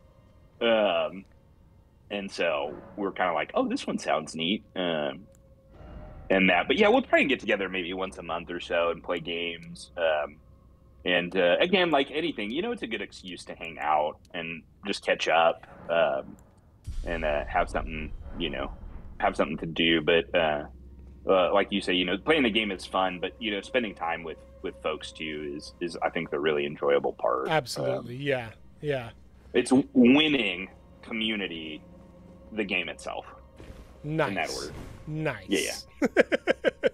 Yeah. Do you guys, does Lexington United Methodist do any like game nights or anything like that? That's one of the things I want to start. One of the stories I've learned is they had a lot going on, but then COVID sort of shut it down. So I've been visiting with folks and like, just trying to figure out what stuff they loved. And it's like, they talk like, we had family game night and stuff like that. And I was like, oh, that sounds cool. I'll bring that back, or, see about doing something like that. And stuff. So, it's, I think there's a good crew of folks who'd be interested in something like that. I don't know to what extent, but even, right. Getting together for something easy and fun, just bringing folks together would be good. That's another thing that I'm always surprised to hear that so many churches don't do, but the ones that do are always like, yeah, our congregants love it, is the family game nights. We, Save Point put one on in our church, and we had like 30 people there. And that's awesome. We haven't done it again, which is my fault because Save Point put it on, so it would be my responsibility to do it again. But come on. The blood loss is so rough. It's just not my play style here. But he doesn't stagger either. Man, I don't know the reach of this sword. Where are my my katanas at? But yeah, family game nights, community game nights are always such good tools. Yeah. I was starting even at my last church. That was one of the things to sort of put on. I was looking to put on my list even, and even something small, just like first starting with like, well, let's just get a couple folks who like board games together, or like a couple folks who are interested in D&D, and I was like, oh great, we just need like 2 more people, and we'll have a solid like campaign or group at or your something church? like that. Yeah, at my That's last awesome. church. So it was like, we were trying to get it on the docket because we had hired a new person. We'd hired a new person for one of our positions, and I was talking to her husband and her son. Her son was in 8th grade, and he's like, they're huge Renaissance fair people. Yeah. And I was like, oh, y'all ever play D&D? And they're like, oh, we wanted to, and I was like, let's get some people together. So, Oh, my brain's being eaten. I've never seen that before. That was hilarious. It froze me. It was almost like the Demon Souls animation when those octopus guys would eat you. That was crazy. Oh, yeah. Oh. All right. Let's see. Is this faster at all?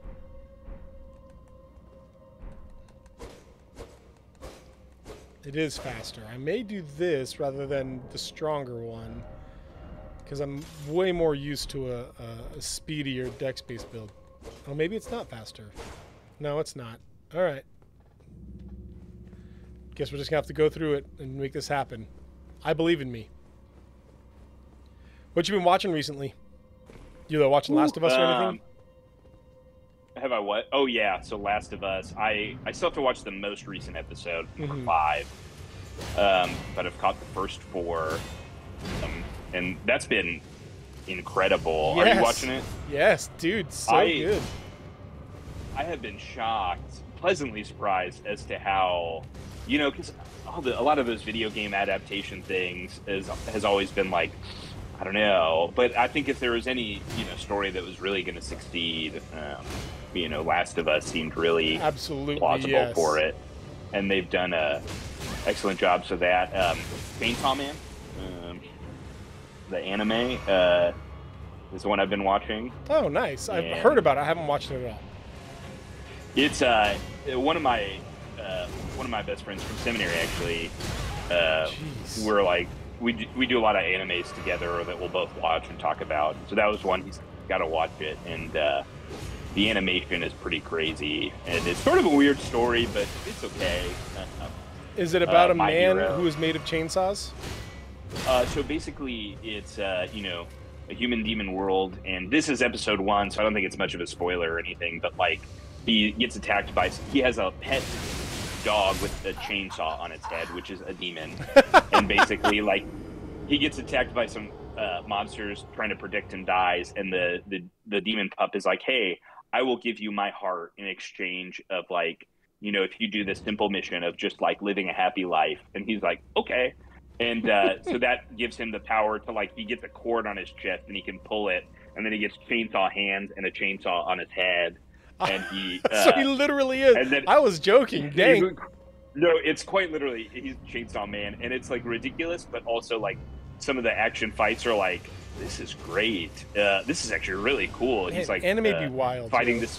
I know. Alex. He's fighting this like machete guy right now, and like one of the big bosses is like called the Gun Demon, and he literally has a gun on his head and gun on his hands. And it's like, it's so silly, but it's also like, this is actually this shouldn't be as good as it is. Right. Like, it does not deserve to be this enjoyable, this well written. I wholeheartedly get that. So that My Hero Academia, and then going through a lot of the other big animes as they come. Demon Slayer and Attack on Titan, and why can't I hit this? And all those. I have watched. Because I like a lot of the kind of shorter, single-run anime. So, Dragon Age Absolution is on Netflix right now, and oh yeah, I've heard about that. It's an anime in the world of Dragon Age, the video game, and it was really good. Like, with like I think it was 12 episodes. They were able to build so much character and like throw many twists and turns, and then twist those turns, and it was so good. Yeah, so it was one that I was really, really impressed with. Yeah, my buddy Max, who we talk animes a lot, he was telling me to watch that one recently, and he had also said the League of Legends anime, Arcane. I'm watching that right now. Yeah. I've heard he's like, it has no right being this good. Because I have only played League once and disliked it, and then the community is famously toxic. And absolutely right. I think am I supposed to have a torch for this thing or something? This thing is working me. I can't even touch it. And I don't know why. It feels weird getting worked this hard. But anyway, oh right, Arcane. But I went in and started watching it just because exactly the same thing. People kept telling me it doesn't matter if you like League or not. This is a good story that is just fantastic. So I think I'm 6 or 7 episodes in right now, and to not have any spoilers, I just got to the first time jump forward where time has passed and now everybody's aged a little bit. It is so good, man. I am really enjoying it, and that one doesn't surprise me too much in that, like, you're right, League is absolutely a toxic game, but they always jam-packed like character releases and things with a lot of lore, and it's like, so they had developed this like pretty rich world for their what is it, Moab game or yeah, MOBA. Yeah, MOBA. Thank you. Yeah. And it's just like which is sort of surprising. And it's like, they'd have these long character pages, and you're like, yeah, whatever, just let me play. But Yeah. but that's a game. That's one of those that I'm like, I'm probably glad that I'm not playing it anymore. But every now and then I get that itch where I'm like, I could download it again. And I have to be like, no, don't do it. That one in World of Warcraft or two that I've just gotta move on from.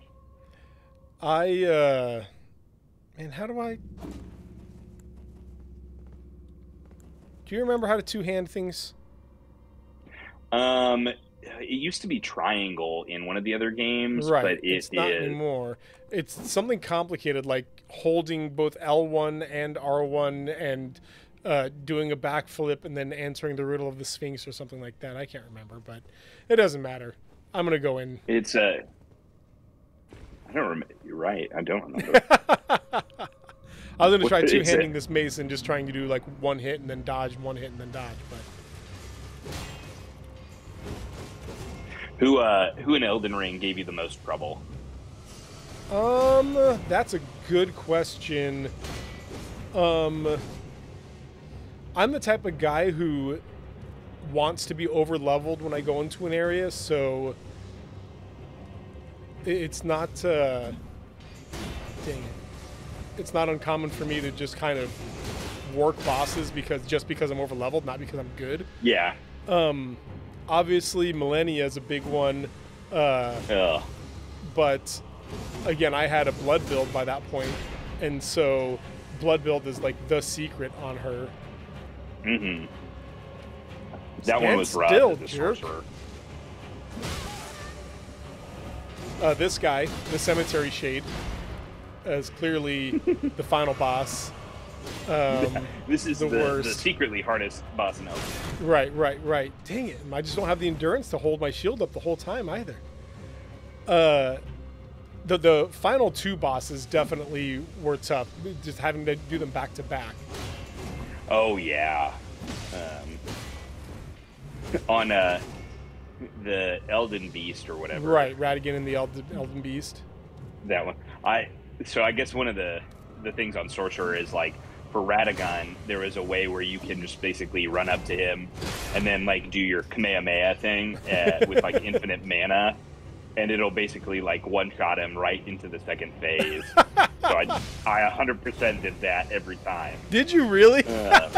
Oh yeah. That's hilarious. And, but then the second phase was so brutal especially as a sorcerer. You had some range, but it's like they had such wide sweeping attacks. He did, so it was like still one that gave me a lot of trouble. Did you use the Mimic Tier at all, ever? Yeah, I did I didn't end up getting it till kind of late. I used it for the Millennia fight and maybe one or two other like side bosses for just the cleanup. That was dumb of me. I knew that was going to happen, but I got greedy. I shamelessly used the Mimic Tier. If they're going to give it to me, I'm going to use it, man. It's not a cheat that I'm putting in or whatever, and so absolutely I use the Mimic Tier a lot. And you know what? It worked. I won fights with it, so... Exactly. Yeah, I'm going to use the tools that you give me to do this. I'm not cheesing anything. I'm not, trying to do some like secret glitch or whatever. This is an item that you put into my hands, and I'm going to use it. Yes. I think, what is it? I cheesed 2 bosses, which I'm not that ashamed of. One of them is Radigan with your Kamehameha, apparently. Then 3 bosses if you're not getting it. Okay. But he could have fought back. I guess that's fair. He could have fought back. He chose not to. One I tried to cheese, probably for hours, and then when I fought him normally, I beat him in like an hour, was the Fire Giant. Because there was a way you could run him off the cliff. Oh, really? I did it for hours and it didn't work. What I didn't learn was they had patched it. I was playing it one night and you had to get him to do it twice, and I got it once, and I was like, okay, I'll come back at this tomorrow. And then they like patched it overnight. I was like, why isn't it working anymore? And then I just went ahead and fought him normally, and I was like, oh, that wasn't that bad. Back on my old YouTube channel, Doesn't Fox Play, I have a Bloodborne playthrough, and one of the bosses, the Bloodstarved Beast, I dodge juked it so hard that it fell off the map. That's a true story. I was so proud of it, where I was like back against the wall and it leapt at me and I like dodged it exactly. Oh, come on. Exactly this perfect timing. And it clipped right through the wall and could not get back through. And so it was just stuck there for a while. And of course, you know what? Forget that 690. I'm going to spend the last 15 minutes out somewhere else. I'll come back and fight this guy later. Spent the rest of spent the time wandering around and like trying to find stuff, and finally I just tried to get behind it, which caused it to jump backward, and then it just fell, through the map and died. Yeah. So you can actually find that video, guys. Doesn't Fox Play on YouTube? You can go find that video on there. I clipped it.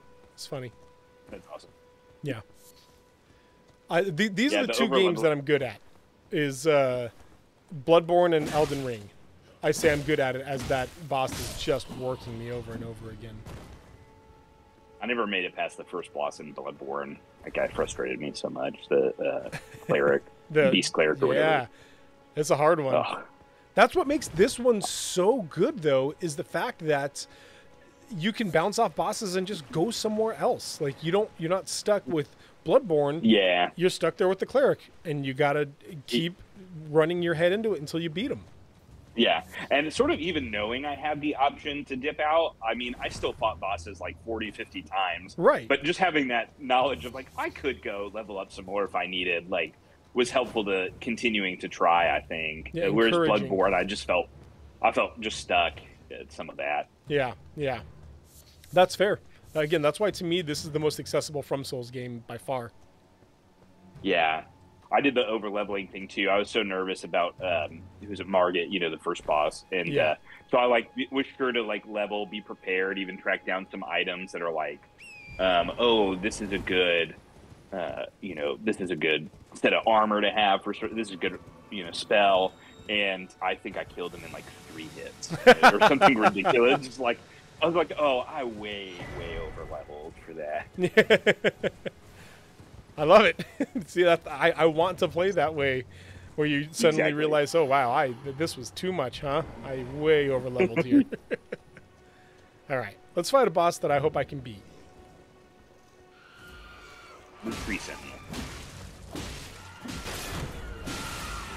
Now the demi-human queen, although it doesn't have a boss health bar, which I thought it did. Woo! Got greedy. Thought I was going to be able to go in there and spam the... Oh! She be strong, yo. That spell wrecked me. See you around, Fubadoo. It was good having you, man. Thanks for dropping by in the chat. Are you playing right now, or are you just watching? Oh, I'm playing. You are playing? Where are you at right now? Yeah. I am... I'm trying to open my map. I got to that castle that's way down in the Weeping Peninsula, and there's the huge giant that's shooting arrows at me. Oh, yeah. And so I was trying to kill him a minute ago. And then I saw a golden seed, and I'm like, ooh, gotta go grab that. I will take that, thank you. Yeah, thank you. Man, I am playing real sloppy right now, and I don't know why. I don't know if it's just that I got lazy or what, but now I got 4 demi-humans that I'm struggling against here. It's practice, like you're saying, practice. We got to get back in. Right. It doesn't help, but a very real thing is that my stream setup makes it so I'm playing the game at like a tenth of a second delay. And so that doesn't help. With a precision game like this, it still makes it a little bit tough, but it shouldn't be that big of a deal, though. Should still be able to go in and kill bosses. I don't know. I don't think so. No, you're on my side here. Thanks, I appreciate that. Yeah, always, no matter what.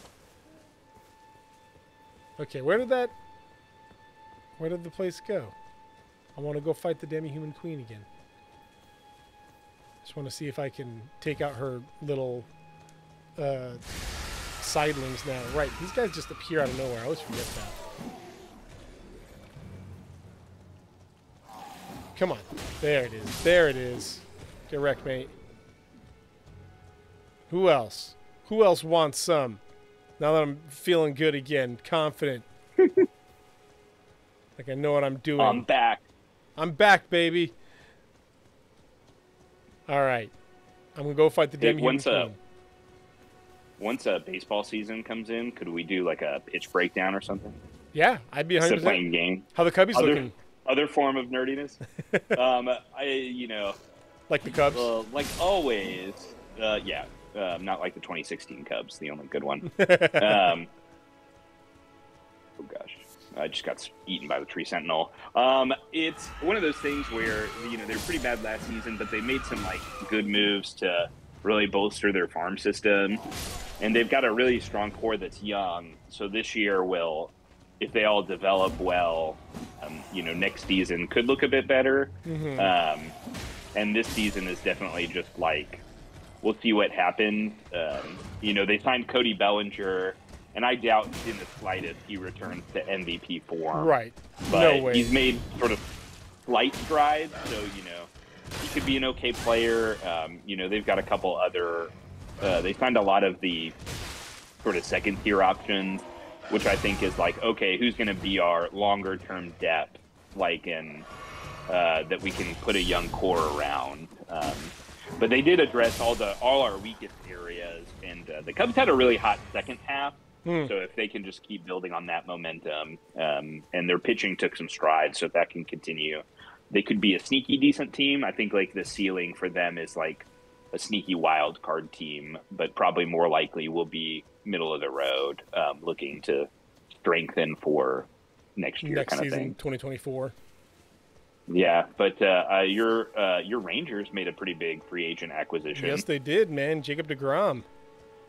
That's exciting. I was real exciting to have not just that of deGrom, but like we picked up a couple of other. We picked up one other pitcher, and then brought up some young talent pitchers, and then before that we got Corey Seager and Marcus Semien.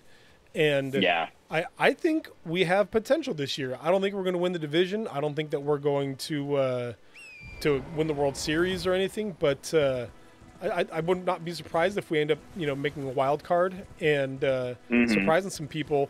I think that right now we need another big bat to help protect Corey Seager. If we can find somebody to slide into that 4 slots so that people are afraid to not pitch to Corey Seager, then we can start scoring more runs. We do have a young guy right now, Albombi. What's his name? Dang it. Adolis Chapman. No, that's Adonis. Adonis Garcia, something like, dang it, I can't remember his name. But either way, he is, a new shield.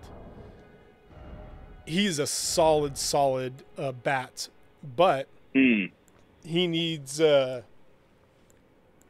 he just needs experience. This will be his 3rd season, so hopefully he's getting there. But he has a lot of really, really good potential. So yeah, again, I'm in a place right now where I'm actually looking forward to see where the Rangers go. We also dang it, we got a new coach.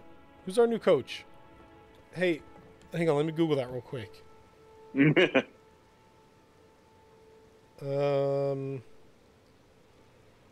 Texas Rangers manager Bruce Bochy. Bruce Bochy. Oh, that's right. Yeah, who won World Series with the San Francisco Giants, is our manager now.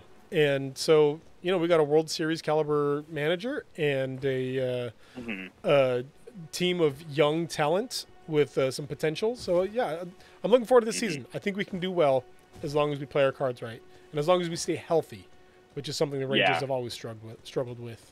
Yeah, for sure. That was like the Cubs in sort of 2015. Like in 14, they put some pieces together, and then in 15 they went out and signed like John Lester, who's like the big free agent pitcher at the time. Right. and it was kind of like, oh, maybe we'll be. It's like, oh, it'd be nice if we, had a positive season, and then they ended up with 97 wins, and like, ironically, they were still third place in their division that year. That's always wild when you just have a ridiculous division like that. Yeah, and then but they won the wild card in Pittsburgh, and then lost in the division series, painfully, but it was still like, this is way more than any of us expected. And then went the distance. Come on, dang it! Trying to take out some of the fodder here. She's also killing her own people, which is nice. I'm not mad at that. Okay, you know what? Let's. Oh, wrong. Let's just take care of you real quick. Did you get back over here? Thank you. Now let's give myself a magical heal. Let's do that a couple of times here. There. So I can use my flask in actual combat here. Alright. Where'd you go, Mama? Where are you at? There she is. Alright. It's just me and you now. We don't have any more fodder to help you out. Man, I also think I may be underleveled for this area in general. That's not true. I know I'm underleveled for this area. I'm supposed to be in Limgrave right now, taking care of Limgrave stuff. But killing those Limgrave soldiers. Yeah, it's fun to explore a little bit. And ooh, oh, definitely. This mace has bleed. I didn't realize that.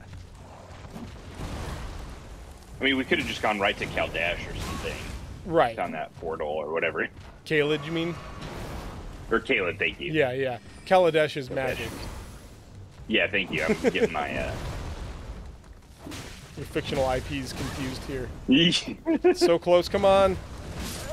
Oh! That's cheating! Boo! She had her back up to some rocks, and she just clipped on top of the rocks. So when I swung, I missed, but then she swung down and hit me. That was garbage. That was garbage. All right. Hey, Chris, I want to respect your time, my friend, so we'll go ahead and call it here. Hey, tell us one more time about Lexington United Methodist Church and where we can find you and what kind of stuff you guys have coming up. Yeah, absolutely. You can find us at lexingtonmethodist.org. Out here in Lexington, Texas, we're again about an hour, 50 minutes outside Austin. And so if you live in the city, want to escape some of that city busyness, come on out. Or you want to drive it and have some of the best barbecue in Texas, which is pretty delicious. Coming out for that too. But yeah, what we've got coming up for that, we're kicking off into Lent, and so next this coming Wednesday at 7, we've got Ash Wednesday service coming up, service every Sunday, and for any kids, youth, elementary age kids, we've got a ton of stuff for all those ages. If you want to plug in with fellow peers and fellow nerds, I was joking with someone that in our elementary age group this last Wednesday, I was talking with them about Fortnite, and then anime in our junior high group, and video games in our high school age group. So we've got a little bit of everything for all the good nerd stuff. So you're welcome to come on down. We'd love to have you. So fantastic, guys. That's Lexington United Methodist Church in Lexington, Texas. Hopefully you guys can go check out what they got going on there. Chris, man, it was so good to see you. So good to talk to you again. I appreciate you so much. Thank you for being here. For every single one of you who are in the chat, or every single one of you who are watching us in the VOD later, thank you so much for being here. We love that each and every one of you guys have been here, but always remember that there's a church out there that would love it if you were there. Thanks for being here, guys. We'll see you next time. Bye.